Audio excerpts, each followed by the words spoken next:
আজকের এই অনুষ্ঠানটিতে যেহেতু নবম বর্ষ, আমরা নবম অধ্যায় থেকে কথা বলবো, কিন্তু তার পূর্বে রাধারানীর একটু কথা বলি। মাতাজিরা আমার দিকে একটু খেয়াল করেন। শ্রীমতী রাধারানী যখন ছোট্টটি ছিলেন, তখন আপনারা সকলেই জানেন কথাটি, যে ছোট্টবেলা শিশুরা মায়েদের কাছ থেকে দেখে দেখে কাজ শিখে নেয়। মায়েরা যখন রান্না করে, শিশুরাও রান্না করে। মায়েরা যখন কাপড় গুছায়, শিশুরাও কাপড় গুছায়। এই ছোটবেলার একটা কাহিনী বলি রাধারানী, তারপর আমরা গীতা থেকে কথা বলবো। আপনারা দেখছেন জয় গীতা চ্যানেল। কয়া চক্ষুরুন্মিলিতং তস্मै শ্রী গুরুবে নমঃ। হে কৃষ্ণ করুণা সিন্ধু দীনবন্ধু জগৎপতে গোপেশ গোপিকা কান্ত রাধা কান্ত নমস্তুতে।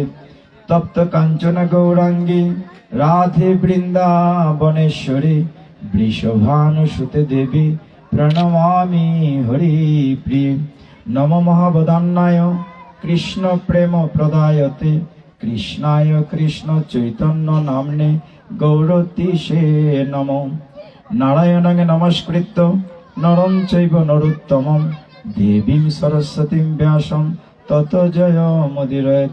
নমোয়ং বিষ্ণুপাদায় কৃষ্ণ প্রেষ্ঠায় ভূতলে শ্রীমতে ভক্তি বেদান্ত স্বামিনীতে নামিনে। নমস্তে সরস্বতী দেবে গৌরবাণী প্রচারিণে নির্বিশেষ শূন্যবাদী পাশ্চাত্য দেশ তারিণে। বাঞ্ছাকল্পতরুভ্যশ্চ কৃপা সিন্ধুভ্য এব চ পতিতানাং পাবনেভ্যো বৈষ্ণবেভ্যো নমো নমঃ। আমরা কৃপা করে হাত তুলি। জয় শ্রী কৃষ্ণ চৈতন্য প্রভু নিত্যানন্দ শ্রী অদ্বৈত গদাধর শ্রীবাসাদি গৌর ভক্ত বৃন্দ। হরে কৃষ্ণ কৃষ্ণ কৃষ্ণ হরে হরে, হরে রাম রাম রাম হরে হরে। হরে তৎসৎ। খুব ভালো লাগছে যে প্রত্যেক বছর অনুষ্ঠানতে কোনো কোনো বৎসর জায়গাটা খুব বেশি ভিজা থাকে, আর কোনো কোনো বৎসর বেশি শুকনা থাকে। মনে আছে আপনাদের গতবারের কথা? এখানে প্রভু একদম ভিজা ছিল, গতবারের আগের বার তো ভিজা ছিল এতটাই যে বসা যাইত না, কাপড় ভিজে উঠছিল। আর এইবার এমন শুকনা এবং উঁচু নিচু, নিচে আসন করে বসার মতো না। তো ভগবান কৃপা করে আপনাদেরকে উপরে উঠাই দিচ্ছেন, মানে নিচে লাগলো না বসতে, চেয়ারে বসলেন। তো যাই হোক, তা আমরা ভগবানের ভাগবতী আলোচনা আপনারা শুনবেন। আরো পরম ভক্তরা এসছেন সিলেট যুগলটিলা মন্দির থেকে, আমাদের হবিজ মন্দির অধ্যক্ষ মহোদয় এসছেন। সিলেট যুগলটিলা মন্দিরের শ্রদ্ধাভাজন সাধারণ সম্পাদক শ্রীপাদ ভাগবত করুণা দাস ব্রহ্মচারী মহোদয় এসছেন। তো যাই হোক, আমরা একটু সময়ে আপনাদের সঙ্গ নেই। সবচেয়ে যে জিনিসটা ভালো লাগছে, এখন কিন্তু জমিতে কৃষির কাজের পোড়া সময়, পোড়া মৌসুম, সকলেই জমিতে ব্যস্ত। এই সময়টিতে হয়তো ব্যস্ততার মধ্যে যে আপনারা সময় দিয়েছেন, আমরা কৃতজ্ঞ। আন্তর্জাতিক কৃষ্ণ ভাবনামৃত সংঘ, ইসকন ইয়ুথ ফোরাম বা হবিগঞ্জ ইসকনের যে আয়োজনটি, এই সোনারো গ্রামের সকলের সহযোগিতায় আপনারা সহযোগিতা করেছেন বলেই ইসকনের এই প্রোগ্রামটি, ইয়ুথ প্রোগ্রামটি এখানে হচ্ছে প্রতি বছর। এই বছর দেখুন, দেখতে দেখতে 9 বছর হয়ে গেছে। মানে কি সময় দ্রুত যাচ্ছে। আমার মনে আছে প্রাইমারি স্কুলের সামনে একবার একটা প্রোগ্রাম হয়েছিল, ওইখানে হয়েছিল, আমার মনে আছে প্রাইমারি স্কুলের সামনে একবার হয়েছিল। তো এইভাবে প্রতি বছর যে এই কষ্টের, মানে এত ব্যস্ততার মধ্য দিয়ে, আর এখনো মাতাজিরা শুধু আসছেন। বসার ব্যবস্থা আছে কিনা আয়োজনকারী যারা আছেন? এখন কিন্তু অনেক মাতাজিরা আসছেন। আপনার চেয়ার টেয়ারের ব্যবস্থা করবেন, বা সামনে আরো 2টা শাড়ি দিয়ে দেন, সামনে আরো 2টা শাড়ি দিয়ে দেন, তাহলে জায়গা হয়ে যাবে। তো আপনাদের কথা বলি, মাতাজিদের কথা বলি। মাতাজিদের সংখ্যা বেশি পিতাজিদের তুলনায়। আমরা দেখতে পাচ্ছি কিনা রাধারানীর পাঠটি পড়ো, ঠিক না? রাধারানী, ললিতা, বিশাখা, চন্দ্রাবলী, চিত্রাঙ্গদা, তুঙ্গদেবী, এদের পাঠটি পড়ো। কাজে রাধারানীর কথা একটু না বললে আমার চাকরি থাকে না, থাকে। আগে রাধারানীর কথা বলি, তারপরে গীতা থেকে কথা বলি। রাধারানী কথা কেন বলতে হয়? কারণ রাধারানী হচ্ছে ভগবানের লাদিনী শক্তি। শক্তি আছে বলে আপনি শক্তিমান, শক্তি না থাকলে তো শক্তিমান না। কাজে রাধারানী আছেন বলেই কৃষ্ণ লাদিনী শক্তিকে সাথে নিয়ে আনন্দে তিনি আমাদের মাঝে লীলা করেছেন, আমরা আনন্দের অংশীদার হয়েছি। যাই হোক, আজকের এই অনুষ্ঠানটিতে যেহেতু নবম বর্ষ, আমরা নবম অধ্যায় থেকে কথা বলবো, কিন্তু তার পূর্বে রাধারানীর একটু কথা বলি। মাতাজিরা আমার দিকে একটু খেয়াল করেন। শ্রীমতী রাধারানী যখন ছোট্টটি ছিলেন, তখন আপনারা সকলেই জানেন কথাটি, যে ছোট্টবেলা শিশুরা মায়েদের কাছ থেকে দেখে দেখে কাজ শিখে নেয়। মায়েরা যখন রান্না করে, শিশুরাও রান্না করে। মায়েরা যখন কাপড় গুছায়, শিশুরাও কাপড় গুছায়। এই ছোটবেলার একটা কাহিনী বলি রাধারানী, তারপর আমরা গীতা থেকে কথা বলবো। রাধারানী যখন খুব ছোট, তখন রাধারানীর বাড়িতে দুর্বাসা মুনি এসেছিলেন। দুর্বাসা মুনির নাম শুনেছেন? খুব পাওয়ারফুল, শক্তিশালী, যে কোনো মুহূর্তে অভিশাপ দিয়ে দেন রাগ করলে। সেই দুর্বাসা মুনি রাধারানীর বাড়িতে আসলেন। রাধারানীর বাড়িটা কোথায় ছিল? যারা গিয়েছেন, বার্সানা। রাধারানীর বাড়ি কোথায়? বার্সানা। তিনি বৃষবাণু রাজার কন্যা, বৃষবাণু নন্দিনী। তো ওইখানে রাধারানীর মায়ের নাম হচ্ছে কীর্তিদা। মায়ের নাম কি বলেছে? কীর্তিদা। তো কীর্তিদার কাছে এসে দুর্বাসা মুনি বলছে, হ্যাঁ গো কীর্তিদা, আমার বড্ড পরমান্ন খাইতে ইচ্ছে করছে। পরমান্ন মানে পায়েস। কীর্তিদা, তুমি একটু রান্না করে দাও, আমি পায়েস পাবো। তখন কীর্তিদা বললেন, আমি প্রচন্ড ব্যস্ত, আমার সময় নাই। তখন ছোট্ট রাধারানী বললেন যে আমি রান্না করি। ছোট ছোট বাচ্চারা শিখে, ঠিক আছে করো। তখন রাধারানী কি করলেন? চিনি গুঁড়া চাল, পায়েস, দুধ দিয়ে রান্না করলেন। আর ওইখানে একটা পায়েস পাতা পাওয়া যেত, গ্রামে আছে না এখনো, ওই যে লম্বা চিকন পায়েস পাতা, খুব গ্রাম হয়। ওইটা দিয়ে পায়েস রান্না করলেন। রান্না করে গোবিন্দকে নিবেদন করলেন। সমস্ত ঘর একদম মৌ সুঘ্রাণে ভরে গেল। তো দুর্বাসা মুনি স্নানান্নিক করে প্রসাদ পেতে লাগলেন। খেয়ে দেখলেন এত সুস্বাদু হয়েছে। কীর্তিদাকে জিজ্ঞাসা করছেন, রাধারানীর মাকে, ওগো তুমি রান্না করেছো? কীর্তিদা বলল, আমি আগেই বলেছি আমার সময় নাই। তোমার সময় নেই, এত সুস্বাদু প্রসাদ কে রান্না করেছে? যে বলছে যে আমার একটি মেয়ে আছে। ও, তোমার মেয়ের নাম ডাকো, ডাকো দেখি সে কোথায়। রাধারানী ছোট, ডেকে আনলেন। তোমার নাম কি গো? বলছে আমার নাম রাধা। অত তুমি রান্না করেছো? গোবিন্দ আস্বাদন করেছে, এত সুস্বাদু হয়েছে। আমি তোমাকে আশীর্বাদ করছি। দুর্বাসা মুনি আশীর্বাদ করলেন, হে রাধা, আমি তোমাকে আশীর্বাদ করছি, আজকে থেকে সারা বিশ্ব ব্রহ্মাণ্ডে যেখানেই গোবিন্দের ভোগ হবে, রাধারানীর হাতের রান্না ছাড়া গোবিন্দের পেট ভরবে না। হরি বল। ওই যে আশীর্বাদ করেছেন দুর্বাসা মুনি, এটি এখনো সত্য। সত্যটি কেমন? আপনারা যখন ভগবানের জন্য রান্না করেন, কিংবা সংযম করেন বা উৎসবের জন্য করেন, যখন নিরামিষ রান্না করেন, তখন কি করেন? কি বলেন? যে রাধারানী তুমি কৃপা করে রান্না করো, বলেন না? মানে রাধারানীর অনুমতি ছাড়া কৃষ্ণের রান্না হয় না। তো সেই থেকেই রাধারানীর আমরা একটু প্রশংসা করে ঢুকলাম। এবার নতুন নবম বর্ষ। নবম বর্ষ তো গীতার নবম অধ্যায় থেকে দুটি কথা বলবো, তারপরে প্রভুরা আসবেন, ওনারা কথা বলবেন। আমরা কারা কারা গীতা পড়ি? হাত তুলি। কয়জনে গীতা পড়ি? কয়জন? কয়জন? একজন। প্রভুকে ধন্যবাদ, মাত্র একজন। এই মাতাজি দুই হাত চলছেন, উনি দুইজন পড়েন। একজন, দুইজন, তিনজন, মাত্র চারজন, পাঁচজন, ছয়জন, সাতজন। তাদের জন্য সবাই আমরা একটা হরি বল বলি। হরি বল, হরি বল, হরি বল। তাহলে যারা গীতা পড়েন তাদেরকে একটি অতিরিক্ত প্রণাম আমি নিবেদন করছি। আমাদের দুর্লভ মনুষ্য জন্ম ঠিক ওই পদ্ম পাতার জলের মতো, এই আছি এই নেই। আচ্ছা বলেন তো ভক্তগণ, এই যে আমরা এখানে বসেছি, এখান থেকে উঠতে পারবো তার নিশ্চয়তা কেউ দিতে পারে কিনা? নাই।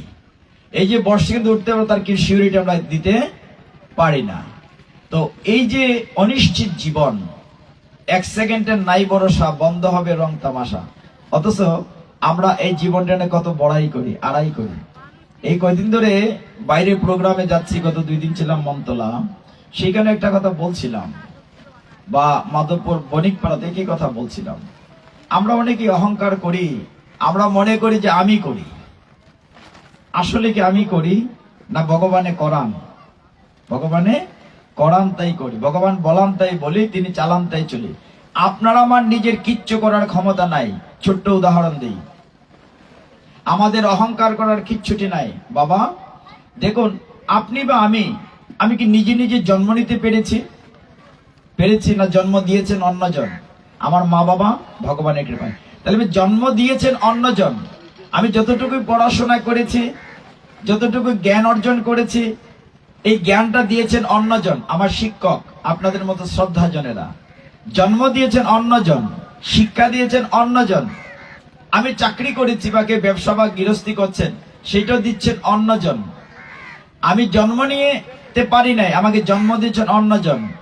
জ্ঞান দিয়েছেন অন্যজন, চাকরি দিয়েছেন অন্যজন। যেদিন আমি মারা যাব, সেই দিন আমি নিজে হেঁটে শ্মশানে যেতে পারবো না, আমাকে কাঁধে করে নিয়ে যাবে অন্যজন। ঠিক কিনা? আমি যত বড় ক্ষমতাশীল হই, মারা গেলে কি আমি হেঁটে শ্মশানে যেতে পারবো? আজকে এক লোক মারা গিয়েছেন আমাদের পাশের পাড়া বাতিলপুর, সুনীল সরকার। তো ওনাকে কাঁধে করে আমরা নিয়ে গেলাম শ্মশানে। আর ওই কথাটা আমার মনে হলো আজকে গিয়ে আসরে বলবো। উনি খুব প্রতাপশালী ছিলেন, হ্যাঁ, অনেক সংগঠনের কাজ করতেন, কিন্তু আজকে ওনাকে আমরা কাঁধে করে নিয়ে গেলাম শ্মশানে।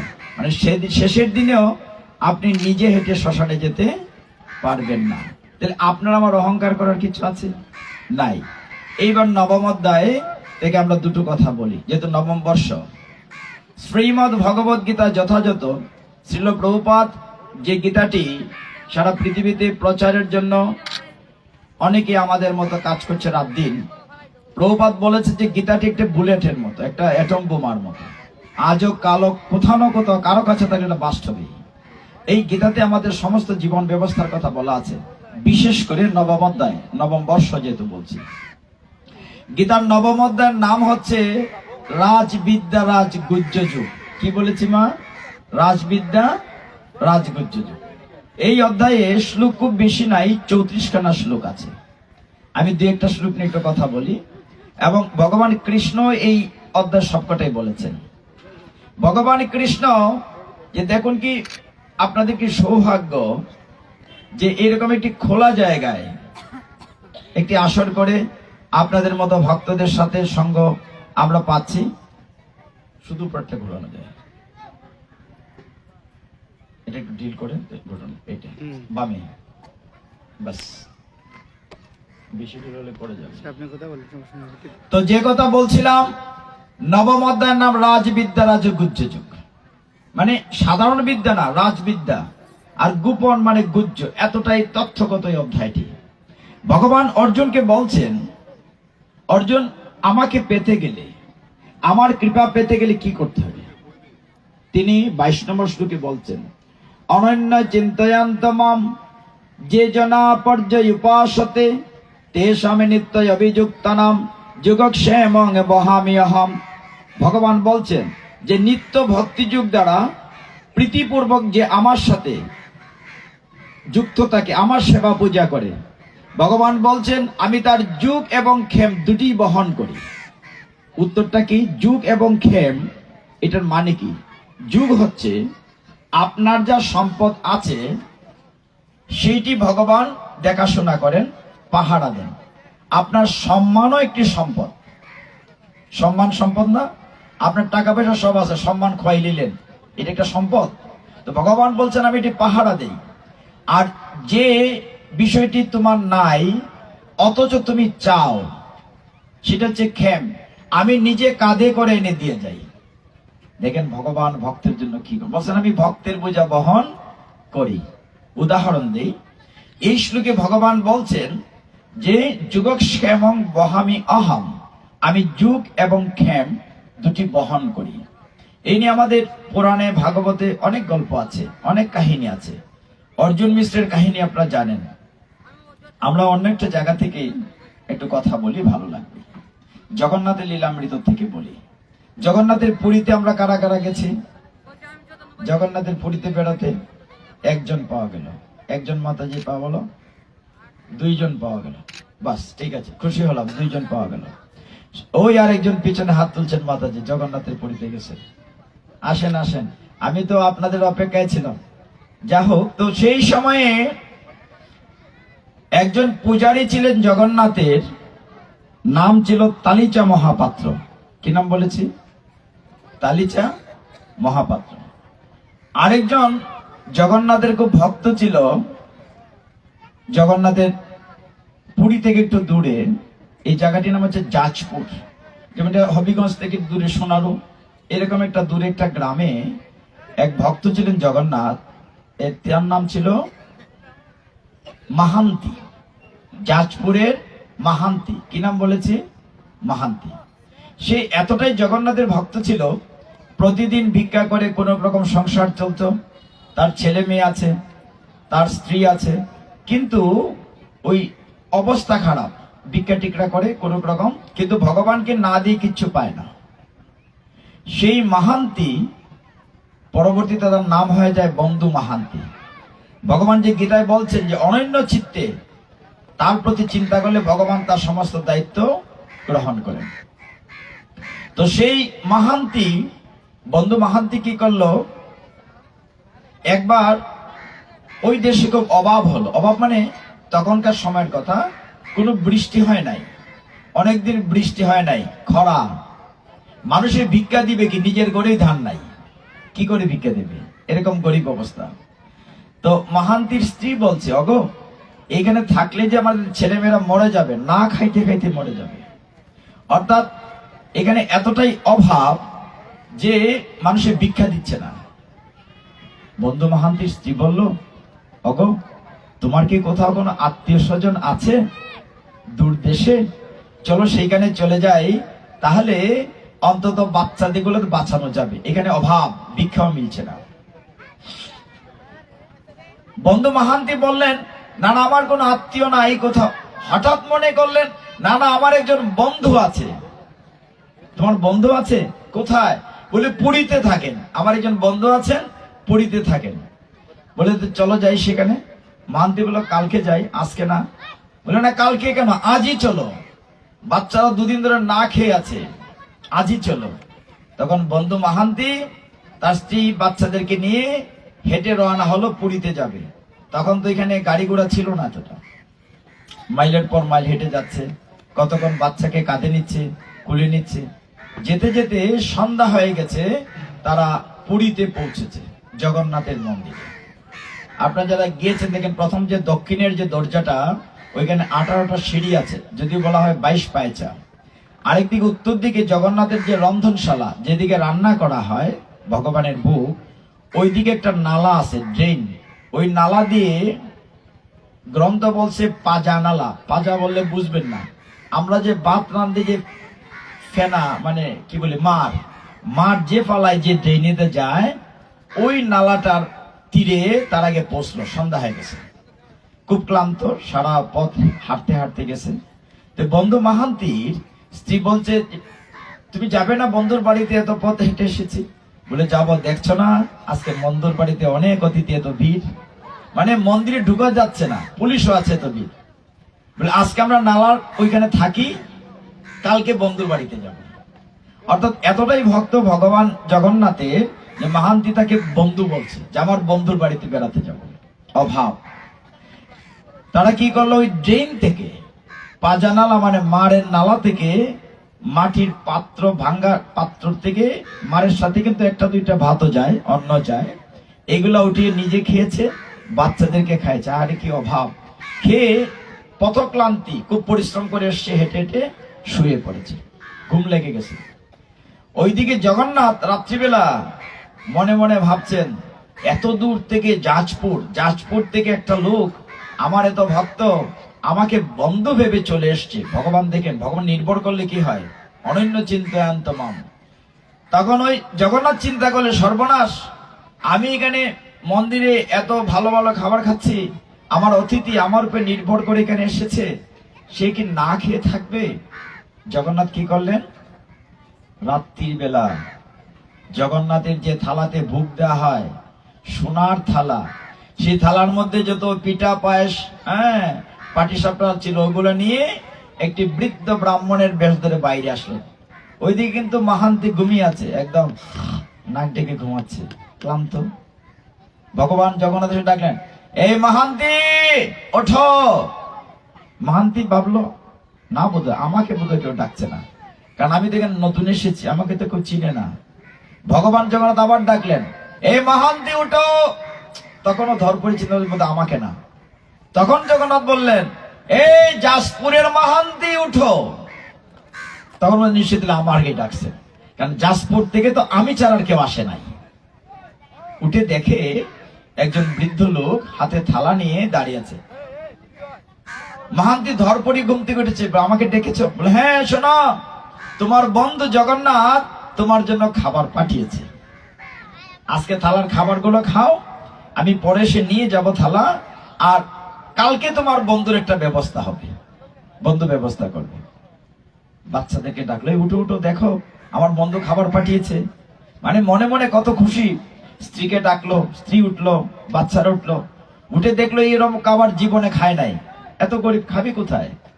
ভগবান জগন্নাথের পিঠা, পায়েস, মালপা, পাটিসাপটা, এগুলো একটা দু গ্রাসে সবাই খাইতে লাগলো। খাওয়া দাওয়া শেষ। খাওয়া দাওয়ার পরে যখন থালা ধুইয়েছে, সোনার থালা, ভগবানের ভোগের থালা, থালা যখন ধুইয়েছে, তখন দেখলো ওই লোকটার নাই। মাহান্তি কি করলো, ওই থালাখানা তার ছিঁড়া উত্তরে দিয়ে পেঁচিয়ে মাথার নিচে রেখে ঘুমিয়ে পড়লো, যে আগামীকাল ফেরত দেব। এদিকে সকাল হয়ে গেল। রাত্রির বেলা জগন্নাথের পূজারীরা পূজা দিয়ে বাড়ি চলে গিয়েছে। সকালবেলা এসে দরজা খুলে দেখে সব ঠিক আছে, কিন্তু জগন্নাথের ভোগের থালা নাই। সব আছে, জগন্নাথ ভোগের থালা নাই। এটা দেখে খোঁজ পড়লো, কোথায় কোথায় গেল, থালা কে চুরি করলো, কে চুরি করলো। পুলিশ আসলো, এই পূজারীদেরকে বাঁধো, ওরাই চুরি করেছে। কারণ রাত্রিবেলা পান্ডা মানে পূজারীরা, ওরাই তো শেষে ভগবানের দরজা লাগিয়ে গিয়েছে, আর তো কেউ ঢুকে নাই, গেল কোথায়? এত ভিড় হলো, পুলিশ আসলো। হঠাৎ এক লোক বলল, বাইরে দেখেছি ওই নালার পাড়ে একটি গরিব লোক শুয়ে আছে, মনে হয় বেটা চুর। বলি, কি করে বুঝলে? যে তার মাথার নিচে সূর্যের আলো পড়ে চকচক করছে, মনে হয় সোনার তালা বেটার মাথার নিচে আছে, ধরো বেটাকে। সবাই গেল ওই মাহান্তিকে ধরতে। মাহান্তি বলছেন, আমি চুরি করিনি। না বেটা, চুরি কর, তোর মাথার নিচে সোনার তাল পাওয়া গেছে, আবার চুরি করছস না, ধরো তালে। সে বলছে, না আমি চুরি করিনি প্রভু, রাত্রির বেলা একজন বুড়ো লোক এসে আমার দিয়ে দিচ্ছে। আরে বেটা বুড়ো লোক, সোনার তাল তোমার কাছে পাওয়া গেছে, আর সবাই দেখছে লোকটার নতুন, এই এলাকায় দেখে নাই তার আগে। বেটা চুর, বানলো, জেলখানায় নিয়ে গেল। রাজা আদেশ দিলেন, তাকে জেলখানায় দাও, অন্ধকারে জেলখানায় দিয়ে দাও। এখন জেলখানায় তো ঢুকালো। তখন মাহান্তি চিন্তা করলো, বন্ধু জগন্নাথ, তোমাকে বন্ধু ভেবে এসেছিলাম, ভালোই হলো, অন্তত জেলখানায় না খেয়ে মরবো না। কারণ জেলের কয়েদি তো খাওয়ান দেওয়া হয়, কমক বেশি দেওয়া হয়, অন্তত তোমার কৃপা তো আছে, আমার ছেলেরা মেয়েরা না খেয়ে মরবে না, অন্তত জেলখানায় থাকলে আমরা খাওয়া দাওয়াটা নিশ্চয়তা থাকবে। এই ভেবে জেলখানায় মহানন্দে সে আছে। ওই দিকে শুনেন ভগবানের উপরে, ওই যে গীতার নবম অধ্যায়ের 22 নম্বর শ্লোক দিয়ে শুরু করেছিলাম, অনন্য চিন্তয়ান্তমাম যে জনা পর্যুপাসতে, সব চিন্তা বাদ দিয়ে যে ভগবানের কাছে চিন্তা করে উপাসনা করে। ভগবান কি করলেন? জগন্নাথ ভয়ঙ্কর রূপ ধরে ওই রাজার বাড়িতে গেলেন, গিয়ে রাজার বুকের উপরে চেপে বসলেন, ভীষণ ভয়ঙ্কর রূপ, আর চাবুক দিয়ে মারছেন, কুপসে মারছেন রাজাকে। এই বেটা রাজা, তোকে কে রাজা বানিয়েছে? তোকে তো আমি রাজা বানিয়েছি, আমি রাজা বানিয়েছি বলে তুই রাজা। আচ্ছা বলতো রাজা, তোর বাড়িতে যদি কোনো অতিথি আসে, তুই কি না খাইয়ে রাখতি? আমার অতিথি, আমাকে সে বন্ধু ভেবে এত দূর পথ থেকে হেঁটে এসেছে, আমি তাকে না খাইয়ে রাখবো কি করে? আর আমি তো আমার তালাতে তাকে খাইয়ে দিয়েছি, তুই তাকে কেন জেলে ঢুকালি? এক্ষুনি গিয়ে ক্ষমা চা, সকাল হলে ক্ষমা চাইতে বের করে, না তো মেরে ফেলবো, তোরাকে বংশ নিবংশ করে দেব। ভগবান ভীষণ রূপ ধরে তাকে আঘাত করছে না। রাজা ঘুমের মধ্যে চিৎকার করছে, কাপড় ছিঁড়ে যাচ্ছে চাবুকের বাড়িতে। ধর পড়িয়ে ঘুম থেকে উঠেছে, উঠে ডাকছে রাজা মন্ত্রীদেরকে, দেখো দেখো কি হয়েছে। যেদিকে সত্যি তো তাকে আঘাত করেছে। বলে, সর্বনাশ, আমাকে বাঁচাতে হবে, মরে যাব, বংশ নংশ হয়ে যাবে, চলো। কোথায়? ভগবান আরো আদেশ দিয়েছিলেন, শুধু তাকে ছেড়ে দেবে না, তার কাছে ক্ষমা চাইবে আমার অতিথি, আমার বন্ধু। শুধু তাই না, তোমার মাথার যে পাগড়ি আছে উষ্ণীন, সেটা তার মাথায় পড়াবে। তোমার যে হাতি আছে, হাতিতে চড়াবে। তুমি তার জন্য থাকা খাওয়ার ব্যবস্থা করে দেবে। ঠিক আছে প্রভু। এখন জগন্নাথের আদেশে রাজা কি করলেন, ওই জেলখানায় গেলেন। জেলখানায় গিয়ে দেখেন বেটারে বাইন্দা তুইছিল জেলখানার ভিতরে, বেটার বানুন নাই, আর জেলখানা আলোকিত হয়েছে, আর বেটা মনের আনন্দে কীর্তন করতেছে, হরে কৃষ্ণ কৃষ্ণ কৃষ্ণ হরে হরে, হরে রাম রাম রাম হরে হরে, হরে কৃষ্ণ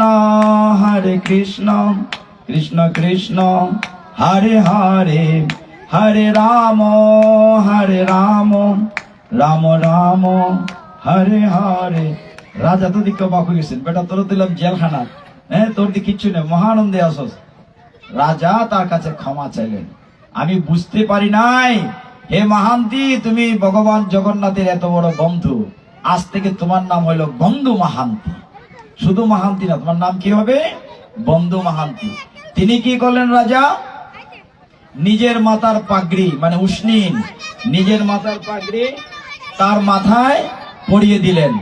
রাজা তার নিজের হাতিতে করে তাকে চড়ালেন এবং তার থাকা খাওয়ার ব্যবস্থা করে দিলেন। তার মানে কি, আপনি যদি ভগবানের উপরে সব ছেড়ে দেন তাহলে ভগবান আপনার ব্যবস্থা করবেন। কিন্তু আমরা মনে করি যে আমি রোজগার করি, আমি খাই, আমি খাওয়াই, আমি চলাই, না, ভগবান খাওয়াইতে খান। উল্টা কিছু লোক আছে, এই এলাকা তো আছে, সব জায়গায় থাকে, যারা ভগবানের বিশ্বাস একটু কম করে, আছে না? যেমন গীতায় ভগবান বলছেন যে 7ম অধ্যায়ের 15 শ্লোকে, যে সবাই আমার কাছে আত্মসমর্পণ করে না। ভগবান বলছেন, নমাম দুষ্কৃতি ন মূঢ়াঃ প্রপদ্যন্তে নরদমঃ মায়য়া অপরিত জ্ঞানম আসুরাম ভাবম আশ্রিতঃ। ভগবান বলছেন না, 4 প্রকার লোক আমার কাছে আত্মসমর্পণ করে না। এর মধ্যে আছে একটা মায়য়া অপরিত জ্ঞানম। অনেক ছেলে মেয়ে আছে পড়াশোনা করতে করতে এখন নাস্তিক হয়ে যায়। এই ছোট বাচ্চারা চিৎকার করছে, দেখেন তো একটু কোনাতে। তো ভগবান কতটা কৃপালু, কিন্তু আমি যদি অহংকার করি, আমি করি, তাহলে একটা মজার গল্প বলি। আপনার অন্যদিকে অ্যাটেনশন চলে যেতে, আমার দিকে খেয়াল করেন। সবাই বলেন হরে কৃষ্ণ, আওয়াজ তৈল না, জুড়ে হরে কৃষ্ণ। এইবার হয়েছে হরে কৃষ্ণ। দেখুন, এক ঘরে একটা ছেলে ছিল, ওই কিছুটা নাস্তিকের মতো, মায়া অপরিত জ্ঞানাম। সে বলতে হবে, মা তোমার ভগবানে খাওয়ায় না, গীতা আমি খাই, আমি রোজগার করি, আমি গৃহস্থী করি, ব্যবসা করি, চাকরি করি, আমি খাই, তোমার ভগবানে আমার খাওয়ায় না। কয় না রে পুত, আমার ভগবানে খাওয়ায়। কয় না, আমি বিশ্বাস করি না। আছে না এরকম? বহুত আছে, আমরা সমাজে আছে। হয়তো আমি খাইতাম ওই না। আজকে শুনেন মন দিয়ে মজার গল্পটা। বলছেন আমি আজকে খাইতাম না, দেখি তোমার ভগবানে কেমনে খাওয়ায়। আমি বুঝতেছি না এখানে বাচ্চারা তো দৌড়াদৌড়ি করতেছে কেন। হরি বল। আমরা স্বেচ্ছাসেবকের সহযোগিতা প্রার্থনা করতেছি। সব ফুলাবান আমার ডাইনে কোনা দিকিতা এখানে জিলকাইতেছে গেলে। হরি বল, হরি বল। অ্যাটেনশন নষ্ট হয়। শোনেন, ওই ছেলেটি তার মাকে বলল, আমি রোজগার করি, আমি ইনকাম করি, আমি খাই, তোমার ভগবানে খাওয়ায় না। মা এখন না বেটা, পুত মন দিয়া বোন, ভগবানে খাওয়াই দিকে আমরা খাই, আজকে খাইতাম না, দেখি তোমার ভগবানে কেমনে খাওয়ায়। ফুলাই জিদ দল, আজকে খাইতাম না, সকাল থেকে দুপুর হয়ে গেছে গা, হয় না খাইতাম না, বিকাল হয়ে গেছে গা। মা এখন সেটা খাইলাম, মার মন তো হয় না খাইতাম না, কইছে খাইতাম না, দেখি তোমার ভগবানে কেমনে খাওয়ায়। সন্ধ্যে গেছে গা, মায় বাড়িতে প্রচারটা খাইলা, ধর তোমার যন্ত্রণার শান্তি নাই, গড়ই থাকতাম না, আজকে খাইতাম না। ফুলা ঘর থেকে বেরিয়েছে গা, বাইরে কই যাবে, জঙ্গল গেছে, মাঠের কাছে একটা বড় মাঠ, গাছপালার জঙ্গল আছে। ওইখানে গিয়ে চিন্তা করলো যে জঙ্গল সাইড দিকে তো বাঘ ভাল্লুক থাকতে পারে, কই থাকতাম, এটা গাছে উঠছে, গাছ উঠটা বইয়া রয়েছে, দেখি তোমার ভগবানে কেমনে খাওয়ায়, আজকে খাইতাম না। কতক্ষণ পরে দেখে ওইখানে একদল পিকনিকের লোক আইছে, বনভোজন। তারা কুরমা পোলাও খুব বালা বালা খানি আইটেম রান্না করছে। গাছ থেকে দেখতেছে, ডেকসির মধ্যে এরা বাড়তেছে, সুন্দর গ্রান লাগো লাগতেছে, পেটও ক্ষুধা। আবার না খাইতাম না, মনে মনে ওকে খাইতাম না, আওয়াজ করে না, চুপচাপ বইয়া দিছে। আজকে খইছি খাইতাম না, দেখি তোমার ভগবান কেমনে খাওয়ায়। কতক্ষণ পরে হঠাৎ চারদিকে জঙ্গল থেকে হালুম কইরা বাঘের আওয়াজ হয়েছে। সব পিকনিকের লোকে প্লেট যেখানে ছিল সেখানে ফেলাইয়া দৌড় দিছে। এ গাছ থেকে দেখতেছে সব, দেখলানি তামসা, আবার নামেও না, ফেটো বুক লাগছে। আবার না মার সাথে চ্যালেঞ্জ করছি, ভগবানের সাথে চ্যালেঞ্জ আছে, খাইতামই না, দেখি তোমার ভগবানে কেমনে আমারে খাওয়ায়। কতক্ষণ পরে এত রাত্র হয়েছে, এমন সময় দেখে হারে রে রে রে রে ডাকাইতের দলাইছে কেন, কোনানো রাখান যাইতো মধ্যে দাঁড়াইছে মাঠের মধ্যে। আইসা দেখে মাঠের মধ্যে খাবার প্লেট বাড়া, অনেক ডেক্সির মধ্যে খাবার, হ্যাঁ, পোলাও টলাও রান্না করা। দেখে ডাকাতের দলের যে লোক আছে তারা দৌড়িয়ে গেছে খাইতো, এত খাবার পইরা রয়েছে। ডাকাতের সর্দার কইতেছে, ঠেরো ঠেরো থামো, তোমরা খাইও না, আগে বুঝো। এই মাঠের মাঝখানে এত খাবার পইরা রয়েছে, নিশ্চয়ই এইখানে কোনো ঘটনা আছে, নিশ্চয়ই রাজার লোক বিষ মিশিয়ে খাবার রাখছে আমরা মারবার লেগে। দেখো, খুঁজে দেখো, নিশ্চয়ই রাজার এখানে কোনো লোক আছে। ফালাইছিলি ফেসালো, এখন সবাই খুঁজতেছে যে কেউ না কেউ তো নিশ্চয়ই কেন আছে। সকলে ডাকাইতের লোকে টর্চ মারতেছে, সাইয়ে দেখে এক বেটা গাছ, এইটার নামও নিশ্চয়ই রাজার লোক, এও নিশ্চয়ই খাওয়ানোর মধ্যে বিষ মাখাইয়া রাখছে আমরা মারবার লেগে। নামো, খানটা ধরে নামাও। আচ্ছা, একটা খাম করা যায়, আগে টেস্ট করে লাই, আগে খাইলাও, যদি এর নাম মরে আমরা খাইব নি, এর গাঠটা তো তুই খা। হয় না, আমি খাইতাম না, খাইতাম না। যেই হয়েছে খাইতাম না, তখন বুঝছে নিশ্চয়ই বিষ আছে। আর এত খাইতাম না কইছে কইছে দেখি ভগবানে কেমনে খাওয়ায়। এর চ্যালেঞ্জ যতই কেন, আজকে খাইতামই না। যে কইছে খাইতাম না, দিছে দুইটা বাড়ি, খাইতে না, তোর আগে খাওয়ান লাগবে, তুই আগে খাইয়া দেখ এটাতে বিষ আছে না বালা আছে। যে কইছে খাইতাম না, আরেকবার গাঠটা দুই রকমের বাইরে বাড়িতে ঠাওয়াইয়া খাইছে।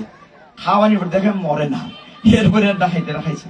আর কঙ্গাইতে কঙ্গাইতে খমর দিয়ে বাড়ি যেতেছে, কয় মা গো, ও মা, তোমার ভগবানের ঠিকই খাওয়ায়, খাওয়াইলো তো লাঠি গুতা খাওয়াইয়া খাওয়াইলো আর কি।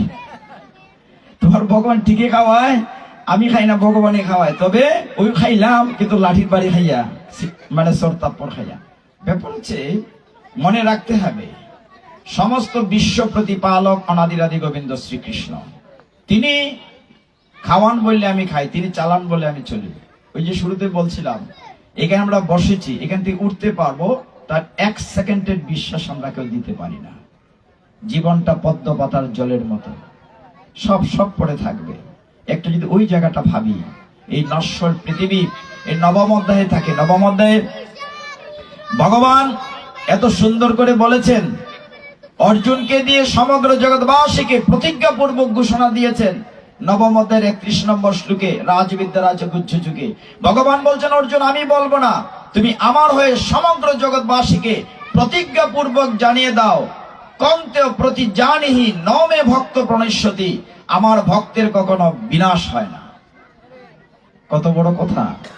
ভগবানের ঠেকা লাগছে প্রতিজ্ঞা করতে, কিন্তু গীতা খুলে দেখেন নবম অধ্যায়ের 31 নম্বর শ্লোকে ভগবান বলছেন, অর্জুন, আমি বলবো না, আমার হয়ে তুমি জগৎবাসীকে মাইকিং করে জানাই দাও যে আমার ভক্তের কখনো বিনাশ হয় না। অনেক কাহিনী আছে আমাদের মহাভারতে, ভাগবতে। আপনি দেখেছেন প্রহ্লাদ মহারাজ পরম ভক্ত, ভগবান রক্ষা করেন নাই? কতবার রক্ষা করেছেন। তার পিতা হিরণ্যকশিপু তাপে সাপের গুহায় ছেড়ে দিয়েছে, পাহাড় থেকে নিচে ফেলেছে, মত্ত হস্তির পায়ের নিচে ফেলেছে, তারপরেও রাখে কৃষ্ণ, মারে কে। উল্টাটাও আছে, মারে কৃষ্ণ, রাখে কে। কৃষ্ণ মারলে আপনি বাঁচাইতেও পারবেন না। তো এইভাবেই ভগবান তার ভক্তকে রক্ষা করেন। জানি না পরবর্তী তারা কখন আসবেন। নবম অধ্যায়ের একটা আলোচনা করি মহাভারত থেকে। মহাভারতের যুদ্ধটা যে জায়গায় হয়েছিল, শ্লোকটা মনে আছে কি বলেছি? ভগবান বলছেন তার ভক্তের কখনো বিনাশ হয় না। কি বলেছেন? নমে ভক্ত প্রণশ্যতি, আমার ভক্তের কখনো বিনাশ হয় না। তাহলে এটা প্রমাণ করি ভগবানের কথাটা ঠিক আছে কিনা। মহাভারতের যখন যুদ্ধ হয়, এত বিশাল মাঠ, 96 মাইল রেডিয়াস। কত বড় মাঠ হয়েছে? 96 মাইল। এই মাঠের মধ্যে যুদ্ধক্ষেত্রে কতজন মানুষ ছিল? 39,25,620 জন। চিন্তা করুন, 39,25,620 জন। 18 দিন যুদ্ধের পরে মারা গিয়েছেন 39,25,610 জন, বেঁচে ছিলেন মাত্র 10 জন। এত বড় যুদ্ধ, এত বড় ধর্মযুদ্ধ পৃথিবীর ইতিহাসে হয় নাই। কুরুক্ষেত্রের মাটি এখনো লাল, যে মাঠে ভগবান কৃষ্ণ এই গীতা দান করেছেন। যদিও পূর্বে বহুবার দেয়া হয়েছে, কিন্তু সর্বশেষ তিনি এই কুরুক্ষেত্রের যুদ্ধক্ষেত্রে তার প্রিয় শিষ্য সখা অর্জুনকে লক্ষ্য করে সমগ্র জগৎবাসীকে গীতা জ্ঞান দেন। দুই পক্ষ, একদিকে পাণ্ডব, একদিকে কৌরব। পাণ্ডবরা কয় ভাই? 5 ভাই। কৌরবরা কয় ভাই? 100 ভাই। এরা মাত্র 5 ভাই, এরা সাথে 7 অক্ষৌহিনী সৈন্য। এরা 100 ভাই, তাদের পক্ষে 11 অক্ষৌহিনী সৈন্য। তাদের কৌরবদের পক্ষে বড় বড় সেনাপতি বিশ্বদেব, যিনি অমর কেন? বিশ্বদেবের পিতা তাকে বর দিয়েছিলেন, শান্তনু তুমি ইচ্ছে না করলে কেউ মারতে পারবে না। বিশ্বদেব বর পেয়েছিলেন না যে আমি ইচ্ছে না। তো এইদিকে বিশ্বদেব সেনাপতি, দ্রোণাচার্য সেনাপতি, কৃপাচার্য, কর্ণ, দুর্যোধন, বড় বড় নেতারা এইদিকে। কিন্তু যুদ্ধের পরে জিতলো কারা? পাণ্ডবরা। এরা কয় ভাই?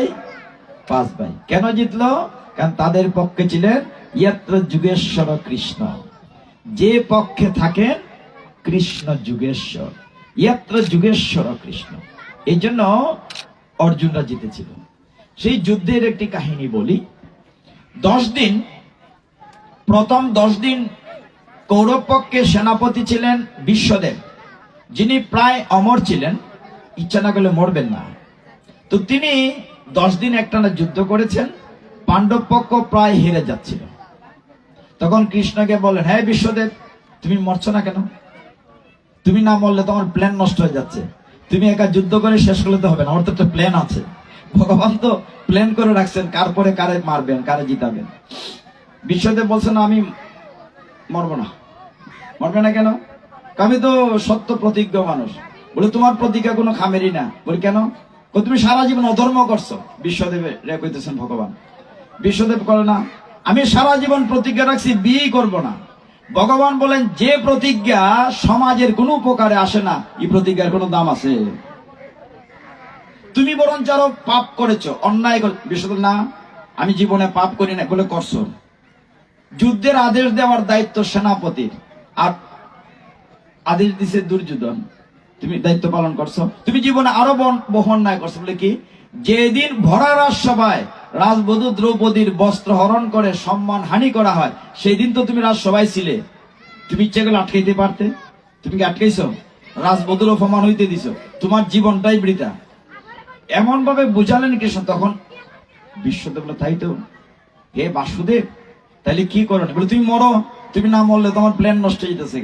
আমার থেকে মারতে পারতো না, আমার তো ইচ্ছা মৃত্যু। বলে হ্যাঁ, একটা লোকে মারতে পারবো, আমার হাতে অস্ত্র থাকা অবস্থায় কেউ মারতে পারবে না। অস্ত্র আমি ছেড়ে দেব যদি আমার সামনে অম্বা আসে। অম্বাকে চিনেন? এরা 3 বোন ছিল, অম্বা, অম্বিকা, অম্বালিকা। যে অম্বা পরে জন্মাইছে শিখণ্ডী হয়েছিল। পেছনের কথা বলে লম্বা লাগবে, সময় লাগবে।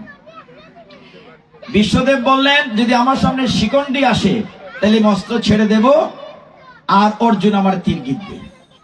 যথারীতি বিশ্বদেব 10ম দিনে, 18 দিনের যুদ্ধের 10 নম্বর দিনে বিশ্বদেবের তীর মারলো, আর বিশ্বদেব তীরের মধ্যে গিতে থাকলেন, মাঠের মধ্যে শুয়ে থাকলেন 58 দিন। কতদিন?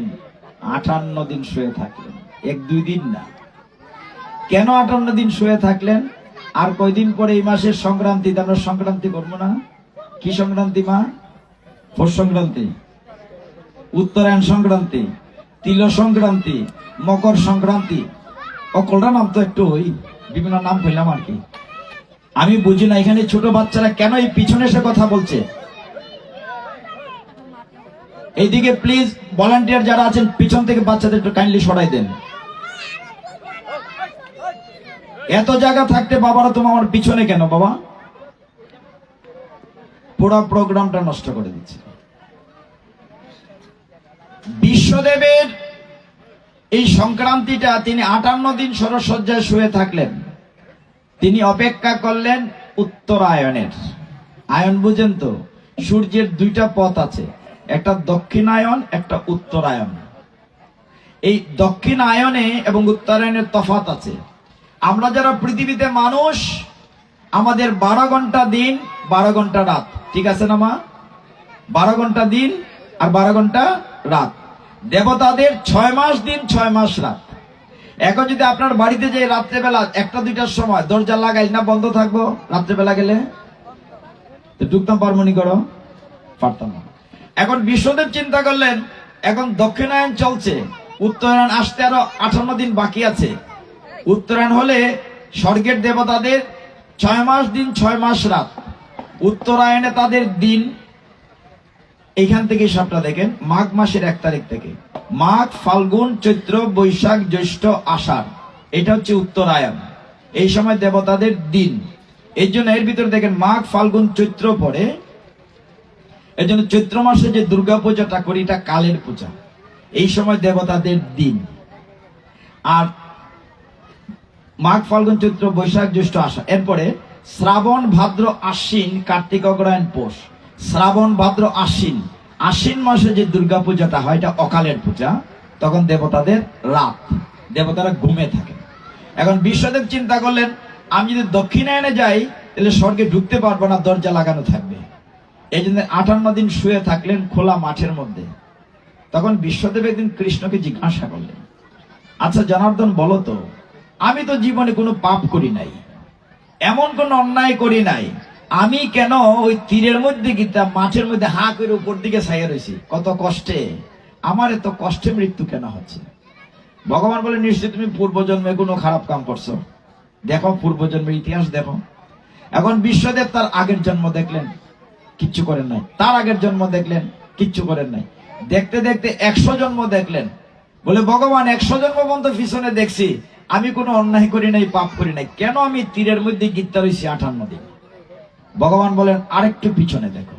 বলে, আমার ক্ষমতা নাই, তুমি দীক্ষা কইলাও। তখন কৃষ্ণ বিশ্বদেবের 101 নম্বর জন্মে পিছনে দেখে বলেন, শোনো, তুমি এর আগের জন্মে একটা অপরাধ করেছো। কি অপরাধ করেছো? হে বিশ্বদেব, তুমি তখন ছিলে একজন রাজপুত্র।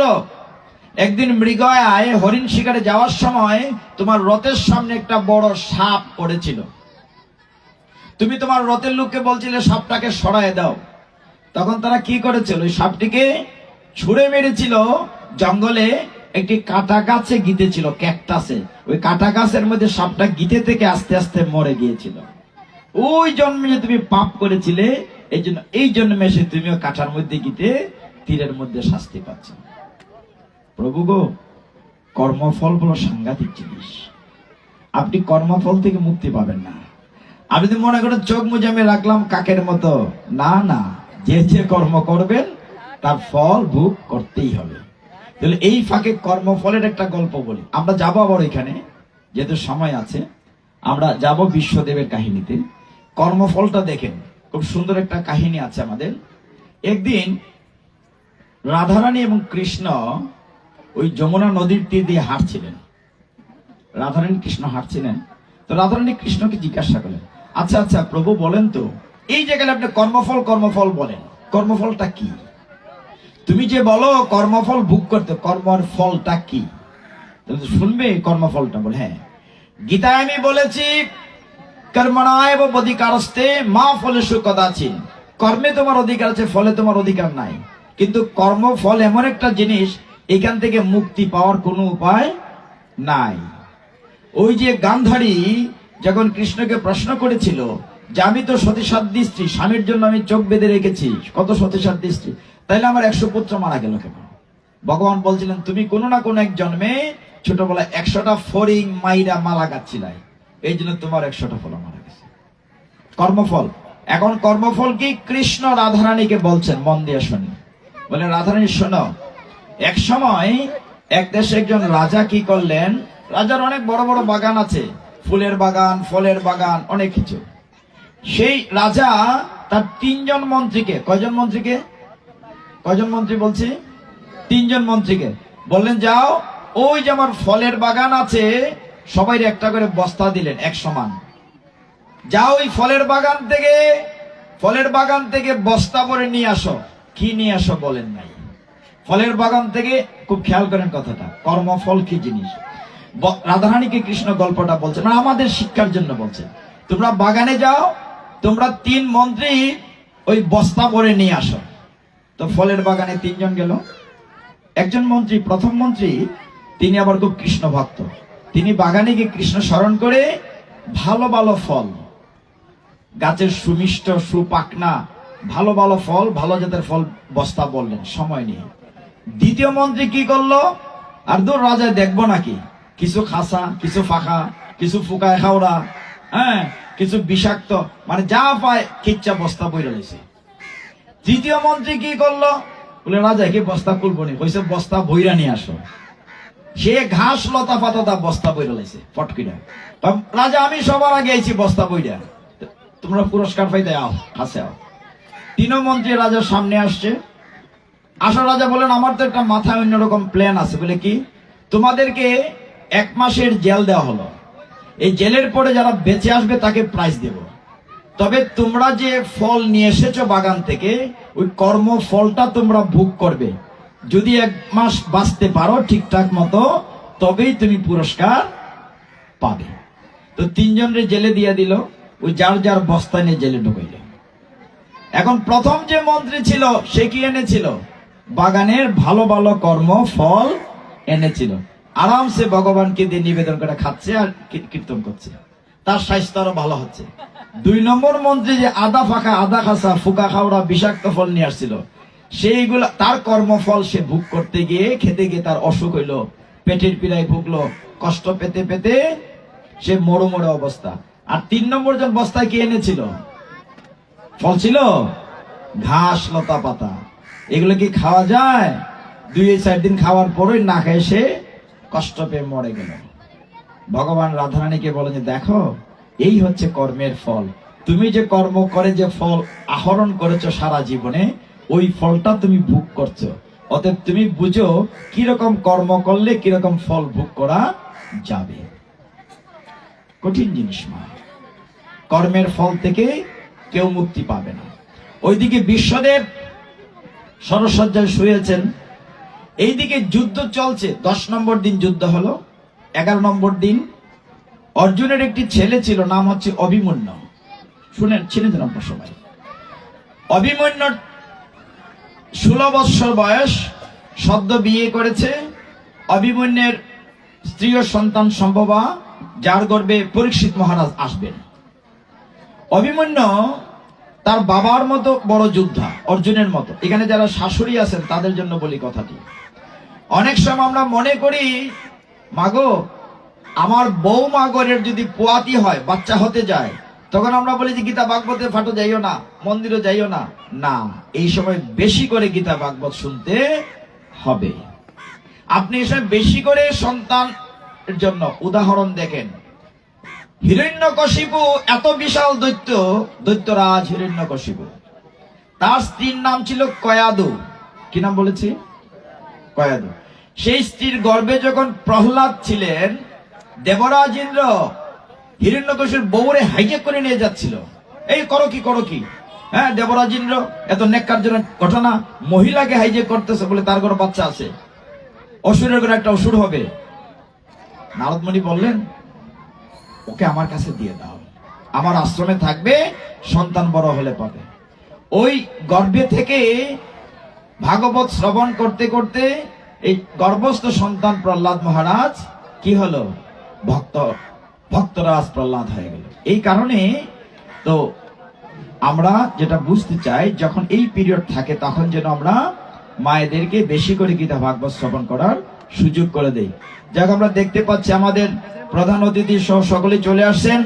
আমাদের পরম পূজ্যপাদ সিলেট যুগল জেলা ইস্কন মন্দিরের শ্রদ্ধাভাজন সম্পাদক শ্রীপাদ ভাগবত করুণা দাস ব্রহ্মচারী এবং হবিল ইস্কন মন্দিরের শ্রদ্ধাভাজন পরম শ্রদ্ধেয় অধ্যক্ষ শ্রীপাদ উদয় গৌরদাস ব্রহ্মচারী, হবিল মন্দিরের সম্পাদক শ্রীপাদ রিপহারা কৃষ্ণদাস ব্রহ্মচারী মহোদয়রা চলে আসছেন। তাদের সকলের জন্য আমরা সবাই 3 বার হরি বল বলে সুস্বাগতম জানাবো। হরি বল, হরি বল, হরি বল। আমাদের সৌভাগ্য তারা চলে এসছেন। আমি আর 5-6 মিনিট কথা বলে শেষ করব। যে জায়গাটিতে আমার দায়িত্ব ছিল আসরটা জমানো, আমি আসলে ভক্তদেরকে ডেকে নিয়ে এসেছি যে কোনো ভাবেই। ফাঁকা ছিল, সেদিকে তো ফাঁকা। এখন পড়ে গেছে। হ্যাঁ, আমি ফাঁকা আসরটাকে ঢাকা দিয়েছি, আমার দায়িত্ব যা ছিল। তো আমি যে জায়গাটিতে ছিলাম, যদি আমার 5 মিনিট সময় দেন বাকিটা শেষ করি। তো আমাদের কথাটি ছিল নবম বৎসর, আমাদের 9 নম্বর বর্ষ অনুষ্ঠান চলছে।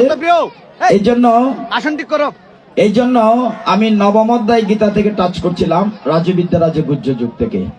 মাতাজিরা তারা মঞ্চে উঠলে আমরা উলুধ্বনি দেব এবং হরিবল বলবো। এদিকে সিঁড়িটা ঠিক করা হোক, আসনগুলো একটু ঠিক করো। আসনগুলো ঠিক করে। প্রভুরা উঠবো তো। হ্যাঁ সত্যপ্রিয়, আসনগুলো একটু ঠিক করো না, প্রভুরা আইসুন। হরিবল, হরিবল। আজকে আমি একটু উল্টা পড়েছিলাম, প্রত্যেকবার সিঁড়ি থাকে এইদিকে, এবার সিঁড়ি কিন্তু ওই পাশে। মাতাজিরা সবাই উলুধ্বনি করেন, হরি বল, হরি বল, হরি বল। আমাদের মাঝে পৌঁছেছেন আমাদের পরম পূজ্য পাদ আন্তর্জাতিক কৃষ্ণ ভাবনামৃত সংঘ ইসকন সিলেট সিসি যুগলটিলা মন্দির থেকে আগত পূজ্যপাদ হিজ গ্রেস ভাগবত করুণা দাস ব্রহ্মচারী আমাদের মাঝে উপস্থিত হয়েছেন। হবিগঞ্জ শ্রী শ্রী নরসিংহজি মন্দির ইসকন মন্দিরের পূজ্যপাদ অধ্যক্ষ শ্রীপাদ উদয় গরদাস ব্রহ্মচারী এবং হবিগঞ্জ মন্দিরের সম্পাদক হিজ গ্রেস রিপহরা কৃষ্ণদাস ব্রহ্মচারী। আমি বিনয়ের সাথে অনুরোধ করবো আসন গ্রহণ করার জন্য। আমাকে 5 মিনিট সময় দিলে এটা শেষ করি।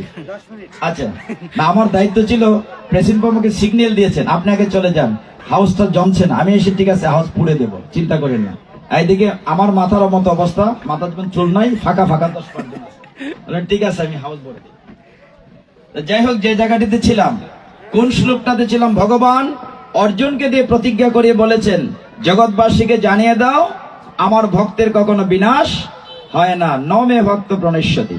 দেখুন 10 নম্বর যুদ্ধের পরে ওই যে শাশুড়িদের কথাটি বললাম, যখন বৌমা নতুন সন্তান হতে যান তখন বেশি করে গীতা ভাগবত শ্রবণ করতে হবে। প্রহ্লাদ মাঝের উদাহরণ দিয়েছি। আর ঠিক এমনি ভাবে দেখুন, অর্জুন অনেক বিদ্যা জানতেন। অর্জুনকে বলা হয় সব্যসাচী, তিনি 2 হাতে অস্ত্র চালনা করতেন।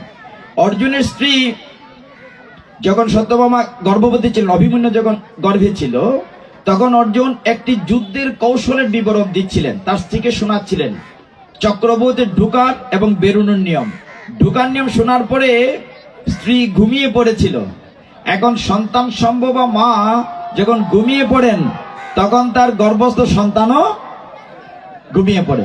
অভিমন্যু চক্রবর্তী ঢুকার নিয়মটা শুনেছে, বের হওয়ার নিয়মটা শিখতে পারে নাই। 10 নম্বর পরে যখন যুদ্ধ চলছে কুরুক্ষেত্রে যুদ্ধক্ষেত্রে, তখন দেখা গেল ভীম কি করছে, দুর্যোধন দুঃশাসন এদের একটা একটা ভাই ধরে আর আছাড় মাইরা মারে। যখন ভাইকে যখন ধরে, ভাইয়েরা দাদার হেল্প চায়, দুর্যোধনের সাহায্য চায়, দাদা বাঁচাও। দুর্যোধন রথ থেকে নামে বটে সাহায্য করার জন্য, কিন্তু যে দুর্যোধন আসে তার সামনে অভিমন্যু একটা তীর মারে, এমন তীর ফায়ার রিং হয়, গোল একটা আগুনের বলয় হয়। দুর্যোধন গিয়ে ভাইকে সাহায্য করতে পারে না। এক এক করে অনেক ভাই মরে গেল। এইবার তো দুর্যোধন চিন্তায় পড়ে গেল, যেইভাবে যুদ্ধ চললে আমরা তো হেরে যাব, যে করে হোক অভিমন্যুকে আগে মারতে। বলে অভিমন্যু তো অনেক বড় যোদ্ধা, একে মারা কঠিন। তখন দ্রোণাচার্য কৃপাচার্য তারা তো যুদ্ধের প্ল্যান করেন। তারপর একটা বুদ্ধি আছে, তারা যদি কোনো প্রকারে চক্রবর্তীতে ঢুকাইতে পারে, সে বাইরিবার নিয়ম জানে না। সিদ্ধান্ত হলো চক্রবর্তী তৈরি করে অভিমন্যুকে মেরে ফেলবেন। কিন্তু ভক্তগণ শুনেন মন দিয়ে, এই জায়গাটি খুব গুরুত্বপূর্ণ। মহারাজ আসবেন, অভিমন্যু মাঠে পড়ে গেল, তার মুখ দিয়ে গল গল করে রক্ত বেরোচ্ছে। দুর্যোধন তার মাথা চেপে বলল, রে দুষ্ট, তোর কারণ আমার অনেক ভাই মারা গিয়েছে, এখনো সময় আছে, তুই আমার কাছে মৃত্যু ভিক্ষা চা। অভিমন্যু বলল, না, হে আকাশে বাতাস তোমরা সাক্ষী দেখো, আমার পিতা সব্যসাচী, তাকে বলো আমি আমার বাবার অপমান হতে দেই নাই, আমি দুরাচারীদের কাছে মৃত্যু ভিক্ষা চাই নাই, আমি হাসতে হাসতে বীর গতি প্রাপ্ত হচ্ছি।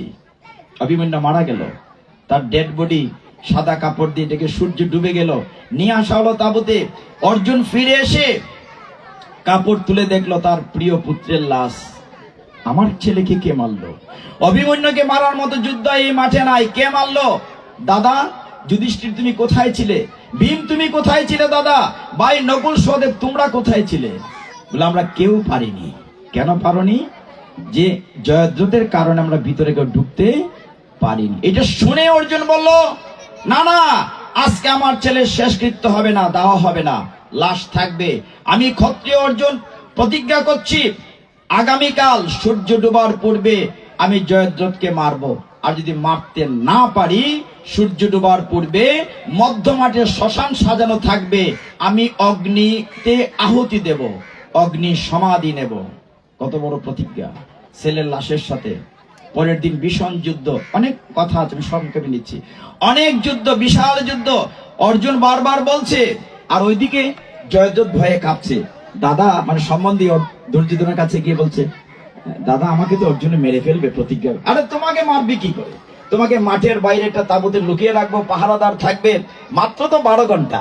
সূর্য ডুবে যাবে, অর্জুন আত্মহত্যা করবে, আমরা যুদ্ধে জিতে যাব। দেখেন কিরকম প্ল্যান।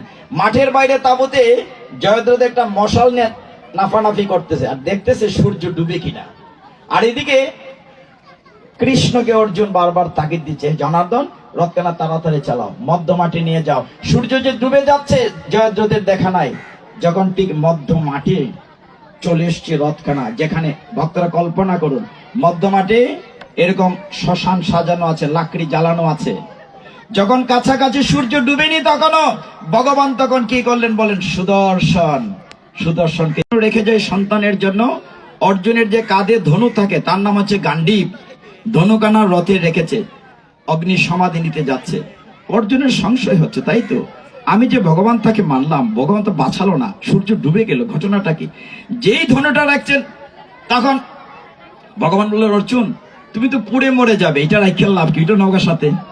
ভগবান তো হচ্ছেন যুগেশ্বর, জানেন তারপরে নাটকটা কি হবে। বলেন ধনুটা তুমি সাথে নিয়ে যাও। তখন অর্জুন চিন্তা করল, সত্যি তো আমাকে বাঁচালেন না, বলেন ধনুটাও সাথে নিয়ে যাও। ধনুটা নিয়ে যেই হাঁটতে হাঁটতে একদম কাছে গেল, রেঞ্জের ভিতরে মধ্যে শ্মশান, একদিকে জয়দ্রথ, একদিকে অর্জুন। ভগবান আবার বললেন, সুদর্শন চক্র তর্জনীতে চলে। আবার দেখলো ফটফটা দিন, সর্বনাশ, সন্ধ্যা হয় নাই, এখন জয়দ্রথ কোন দিকে পালাপে লাপাচ্ছে।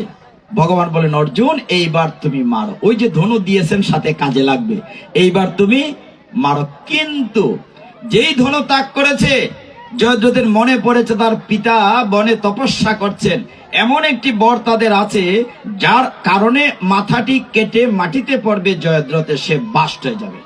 জয়দ্রথের মনে হয়েছে, বলে অর্জুন মারো, মারো আমাকে, আমাকে মারলে কোনো লাভ নাই, আমি মরলে ক্ষতি হবে না কৌরব পক্ষের, কিন্তু তুমি মারা গেলে পাণ্ডব পক্ষ হেরে যাবে, মারো আমাকে।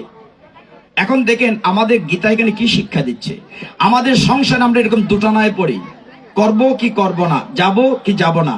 এখন অর্জুন তিন্নে দাঁড়িয়ে আছে, মারলেও বিপদ, না মারলেও বিপদ। ছেলের লাশের সাথে প্রতিজ্ঞা করেছে সূর্য ডোবার পূর্বে সে কাজটি সম্পন্ন করবে, জয়দ্রথকে মারবে। কি করে এই বিপদের মধ্যে কে পরামর্শ দেবে? একমাত্র অনাদিরাদি গোবিন্দ।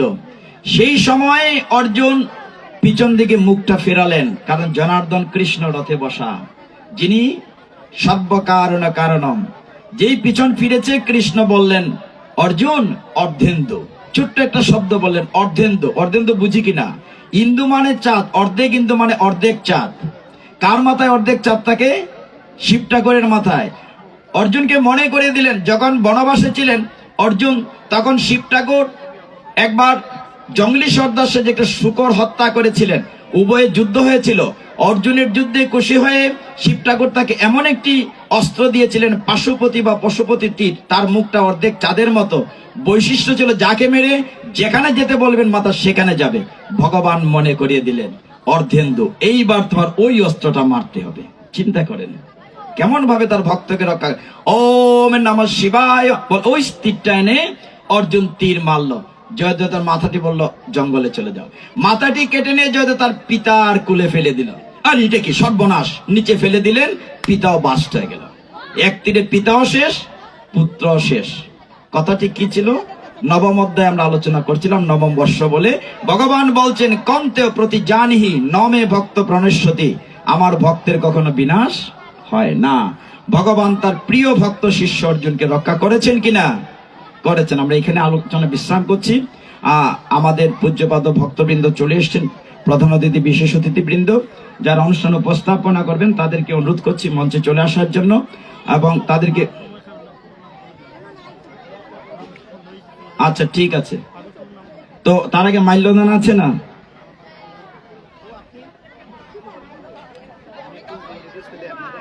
আমার দরকার নাই। তো যাই হোক, আমরা সময় নিতে চাই না, আমরা মাল্যদান করার জন্য অনুরোধ করছি যারা আয়োজনকারী আন্তর্জাতিক কৃষ্ণ ভাবনামৃত সংঘ ইসকন। আমাদের মাঝে উপস্থিত হয়েছেন আন্তর্জাতিক কৃষ্ণ ভাবনামৃত সংঘ সিলেট ইসকন যুগল টিলা মন্দিরের শ্রদ্ধাভাজন সাধারণ সম্পাদক হিজ গ্রেস ভাগবত করুণাদাস ব্রহ্মচারী। আমাদের মাঝে উপস্থিত হয়েছেন হবি ইসকন মন্দিরের শ্রদ্ধাভাজন অধ্যক্ষ হিজ গ্রেস উদয়গুরুদাস ব্রহ্মচারী। আমাদের মাঝে উপস্থিত হয়েছেন হবিগঞ্জ মন্দিরের সাধারণ সম্পাদক হিজ গ্রেস রিফরা কৃষ্ণদাস ব্রহ্মচারী। আমি অনুরোধ করব সকলকে মাল্যদান করে আমরা আপনার করে নেব। তারপর যেহেতু সময় খুব কম বলছেন তাড়াতাড়ি আলোচনায় শুধু সিলেট থেকে যিনি এসছেন প্রধান বক্তা প্রধান অতিথি তার কথা আমরা শুনবো। তাড়াতাড়ি বলুন।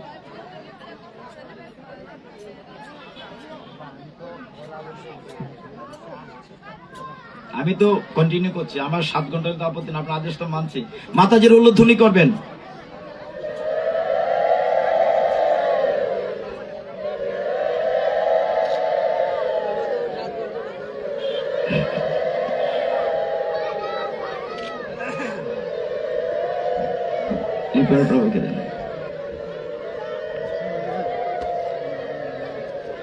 আমাদের আজকে অনেক অনুষ্ঠান আছে, বৈদিক অনুষ্ঠান আছে, বৈদিক সঙ্গীত আছে, নৃত্য আছে, নাটক আছে, অনেক কিছুই আছে।